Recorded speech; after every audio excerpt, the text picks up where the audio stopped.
kinie jurango nakolata na ngai ensemble akwiranta bien signé Rocco Mantino oya serutier Grifango cha Franco Ferre Grifango cha Marco Vanturi Grifango Enrico Coverie Grifango Ah bon? On a évité mais on a évité la gare nyonso tout ce qu'on va comment opekisa pour Al-Qaïda et à danger hein. Oui. Donc ba kasani ba Al-Qaïda. Papa, question là Al-Qaïda, les Al-Qaïda. Le damatika là. Je vais ma solo news tout ça la bien. Question là monsieur Zali on s'est payé na playback contre ça la ville de Berlin. Oui, ngai ko nga. Ngalela ka boulot na nga formé te. Ngalela ngo formé ti. Partout ici ka boulot na nge benga kanga. Mais il y a une seule condition que na ba condition ya bien quoi. Chose na ba condition ya bien to ba na oya na betin tadi nanga baba dada baba na zongi na te. Na yela ngo formé te. Pour yango nde muté salanga. Yango te pesanga famille. Yango te pesanga autorité. Yango te kutisana ngai na ba pape. Benoît XVI. Yango te kutisana ngai na ba Kadhafi. Obi Kadhafi oya Libye ngana kutana na ye. Yango te pesanga chance ya ko serrer au fouet boigny mbote. Yango te pesanga aussi chance ya ko kendeti na passation à pouvoir entre Mandela na Mbeki. Donc on a bêti le bon pendant ndule pendant ba. Mais papa le retour la porte mingi ba la musique na biso etambolaka elongola kisi. Ah non, tika masolo wana. Ouais, mais wana eza croyance ya mutu na mutu. C'est ça. Mutu na masolo boité. Kisi eza croyance ya mutu na mutu. Au moins ndenge toza awa ko. Donc toza na deux chemins. Chemin ya vérité, na chemin ya buzoba. Ce qu'on Nzambe atia mutu tout devant obstacle wana ko. Maintenant, quitte à toi de choisir ou ok, lumière ou ok na ténèbres. Et ça va y moko. Non, non, non. Nga ko kotsanga na confier makambu ya ba religion et église te. Ezana masolo nango belé.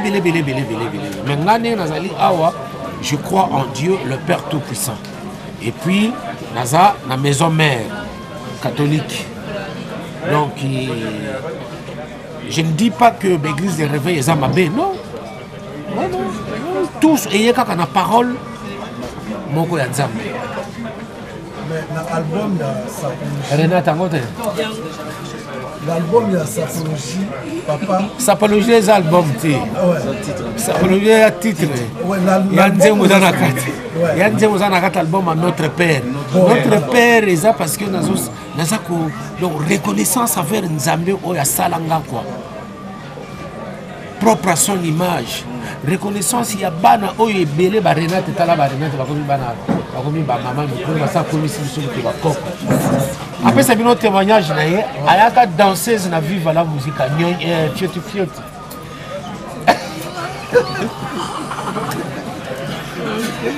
Donc esa reconnaissance na bano nyonso tu ba benga papa. On a signé ba album comme Notre Père. Mais na kati album Notre Père. Ce qui yo moko ba lobi pona nzembo o penza na nzembo pona. Nyonso to za mala.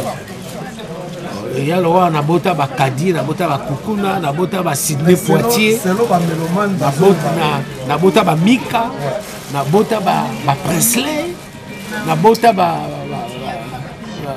Maria Kelly, na bota ba Orfeo Negro, na bota ba Barcelone. On a nos pona qui oh non Barcelone aleki Maria Kelly non tout baza bana nanga ba utina mosopo nanga ba tout baza bana ba meloman bazo se clama wana bino ba meloman na tigele bino chouat tigele no choix luka obi choix ezelo komoko contradictoire. Le choix d'un chacun, il faut le respecter. il faut respecter choix Moutouna. Si tu es blanc, tu es blanc. Si tu aimes le rouge, tu aimes le rouge. Si tu es noir, tu aimes le noir. Quand tu choisis ta femme, c'est un choix qu'on fait. Quand tu choisis ton travail, c'est un choix qu'on fait. Mais un frère, on ne le choisit jamais.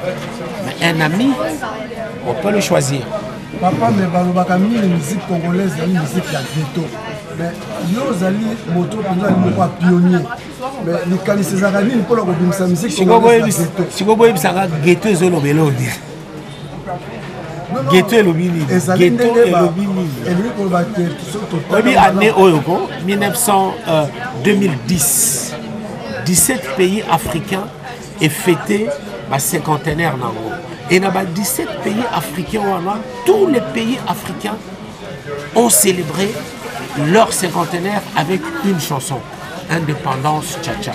Et c'est une chanson congolaise qui a été composée par un Congolais, qui a été exécutée par un groupe congolais, l'Afrique en jazz.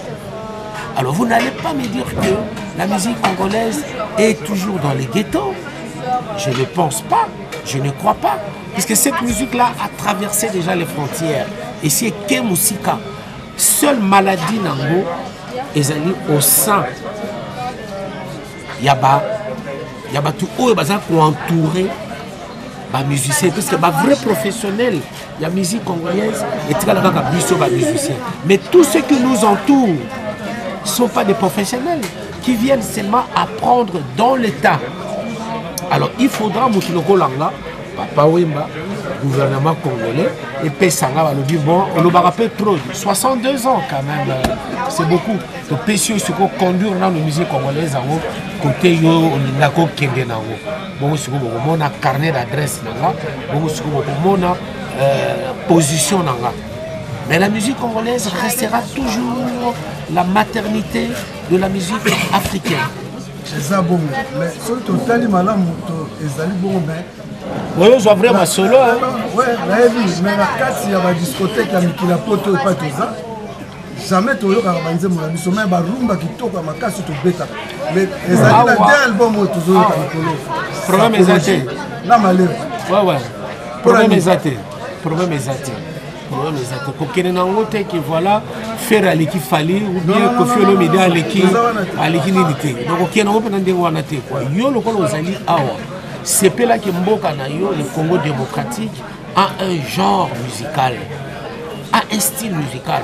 Les Gabonais ont un style musical. Les Ivoiriens ont un genre musical, lobby awa. Et ça a été aidé par les musiciens congolais, s'il vous plaît. Les Sénégalais, avant, ils avaient que la musique tradie. Mais aujourd'hui, grâce à Ismaëlo, ils ont sorti un genre musical. Ils ont sorti un genre musical et que leur gouvernement a mis des moyens pour propulser ce genre musical-là. Mais dans la question, il n'y a pas de fanatique, il y a la fanatique partout dans le monde entier. Oh, tu as écouté un Bebo. Mboka tuna kendaka dongi. Ngoko grand prêtre. Ouais. Aline, Alain Zambi. Il y a tout le monde. Alobi. Habito tout na papa, c'est que les amis on dirait Azakaka toujours na top. C'est que nos papas c'est le travail, c'est le sérieux que j'en mets dans ce travail. Et j'avais promis à ma mère de ne pas faire la mi-chemin avec la chanson. La chanson m'a tout donné et moi j'ai tout donné aussi pour la chanson, quoi. Donc vraiment musique pour nanga et ça vit nanga mobimba. Et ça vit nanga mobimba. J'ai construit ma famille na kati ya musique. Nazana mwasi, nazana bana na kati ya musique. Bana nanga basimba bali, bana nanga musu bazana ba université, tout aura la musique. Donc je ne me vois pas secrètement quoi exact. C'est parce que j'aime bien ce que je fais. Mais il dérangeant quand balobake papa Wemba avec ça va gêne à pousser par on nzela bilamba. La SAP aujourd'hui se défend sur tous les podiums du monde. En mois de juin ou mois de mai passé, Nazaki invité le Premier ministre ivoirien, Guillaume Soro, juste pour aller défendre la SAP. Vous vous rendez compte? la cinquantenaire, il y a Congo-Brazzaville, les sapeurs, ils ont défilé. Hier, besoin qu'il y ait le roi Likamoro, il y a des délinquants. Mais aujourd'hui, tout le monde se réclame sapeur. Tout le monde aime bien se dire, ah, je suis bien habillé et tout. Mais alors, hier, c'était... papa, petit sœur, le rôle m'a mis le dame. Elle était comment?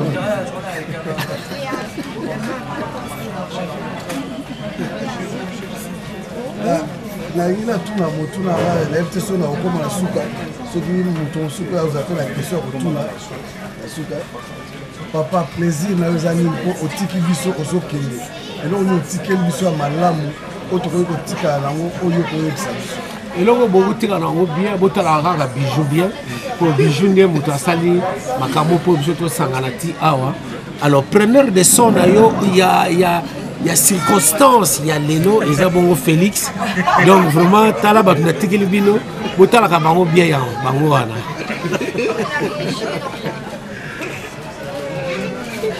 Merci papa. Au moins nous bozimbongo. Banda ofula banda kala poza ka fula ni. Zabongo.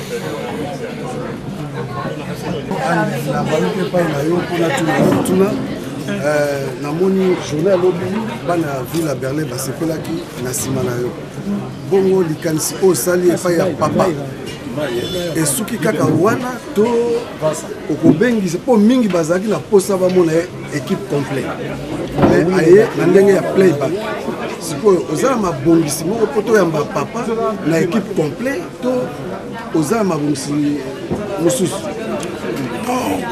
Il y a des problèmes, il y a des débits. Il y a des débits comme nous avons des bandes. Bon, on a un projet, ça Rolanda. Bon, tout le temps pour développer le système. Mais il y a prévu, tout est possible. Tout est possible. Il y a bon, tout avec le temps, c'est plus de surprise. Mais soirée à l'Obi, soirée à l'Obi. Surprise de Royan, la surprise. Soirée à l'Obi, aux acquis de cérémonie. L'acquis de cérémonie, pour tant qu'on a pensé qu'il boit comme surprise, dans les gars, ça rappelle la surprise. Donc, l'Obi a l'acquis déjà, l'acquis de cérémonie pour surprise, on a des gars qui très bien. Diplomate va se déplacer. Et c'est pas ici, sur Berlin. Et puis surtout, il y a ces pays ici, communauté, il y a des Africains qui sont à Berlin, inclus là-bas, Mindele, qui vivent à Berlin. Nous sommes bien, la population Mindele est là qui mini, parce que papa et maman ont une grande population Mindele à Berlin. Et puis, on va penser qu'il y a une motivation quasi au niveau de l'organisation, et puis l'espoir de réussir. Bijou est longue. Bijou est longue. Tobaluke paina. Longue. Yo na papa boyali bato de ndenge papa si ko présenter biso danseuse. Au lieu de biso papa est-ce que ça c'est plus pour la yo de bona yebisa biso penza mais otuni ba question pe belé kamba moko mbamba ngokande papa lobara et a surprise d'abord nazo tena on est bandé la surprise d'abord parce que papa za papa za muto atena la parole na e soka lobe o sali kamba sali kam donc eloko asaleza asali plaisir na ba fan na yo bazali awa donc asali kam ça na ye subiso siko to monongo grave bongo pour ba fan de baleki mingi c'est normal mais asali musala na ye donc asa muta parole asali a respecter parole na ye quoi surprise ezate so ezali mutu moko asala makambo asala raté alobaka asala raté wana ça va to oyo ka surprise mais o eza surprise te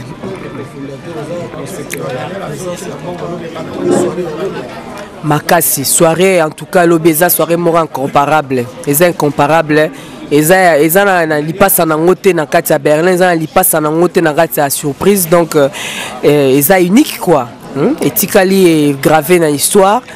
Donc, et kolongwa sous na mito abatu le na lobité quoi.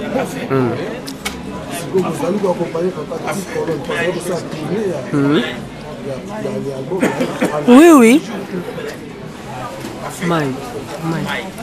Ben, naza réponse muso opesa te po c'est automatique, les automatismes mais ça bisoté batu muso bazo mituka, muso bazo ba train, muso bazo ba avion, biso so ke na colonne. Donc ça suite na colonne kuna. Donc esika mami a sabongisi makambu. Donc les ambiances hein, toujours un week-end mobimba, to na onti na sukati. À suivre. Mami lo mama mbote mimi mbote mbote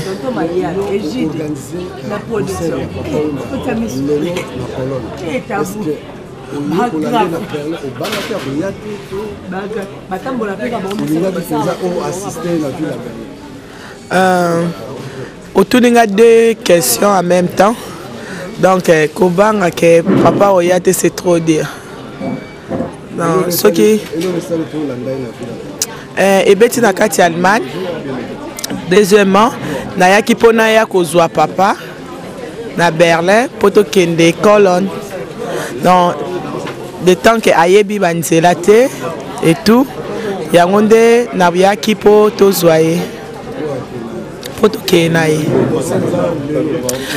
En fin de concert, ils allaient le samedi le 27 na Cologne, na Berlin Strasse numéro 20, na Culture à Bunka. Donc moi na nyonso oya Nathan ayebi place yezalaka, place basola masolo solo, place ba confirma ka Allemagne. Donc mutuo so ayebi c'est Cologne. Donc il n'y a rien à dire quoi. En tout cas, pour nous une surprise, moko, même na boîte nazalaki comme lango surprise, mais na obenga pe soirango ezaki surprise parce que comme on a batu ebele ba noir surtout ebele surtout te mais o batoni saki na mona na pe bindele te 1 2 3 mais o nyon ezaki wana ba noir c'était une surprise na comme on a na Berlin en plus na boîte surprise que non ba plein ya bongo en tout cas franchement na Allemagne ça te compter Cologne et Zalaraté donc pour nanga c'était une surprise.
na bamatisi babunda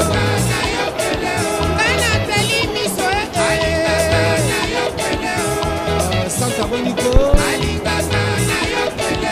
Bongo Oyaka mais sans arrière-pensée aza koto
tozotalisa bino départ ya papa bandeko balandi soko yambi mopaya esengeli mpenza kosepelisa ye ndenge esengeli papa ye wana azali kozonga akei